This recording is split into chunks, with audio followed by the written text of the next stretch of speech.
I went back to work at the machine shop, and about the second month I was there, the owner come up. He says, "Gary, you'd rather be making fishing rods." I said, "I like being a machinist." He says, "That's not what I said. I said, you would like to make fishing rods." Well, I said, I really did enjoy it. He said, "Well, why don't you do it?" And I said, "Well, I don't have the money to buy the machinery." And he said, "Well, why don't you make it?" And I said, I don't have the equipment to make it." He looked around the machine shop. He said, "You mean we don't have the equipment here?" And I said, "Well, yeah, but I don't own it." He says, "I do. And if I want to let you use it, you can use it."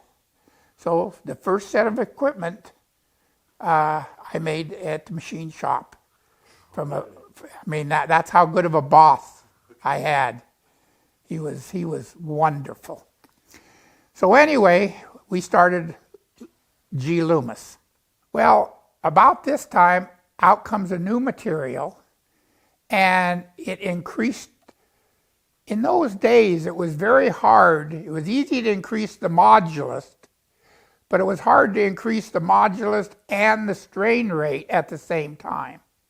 So there was a lot of graphites came out, but you had to have a graphite that came out that the modulus went up and the strain rate went up proportionally.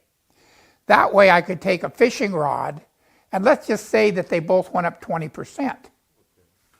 I could turn around and take 20% of the material out and give you the same strength and the same stiffness and the same action, 20% less weight.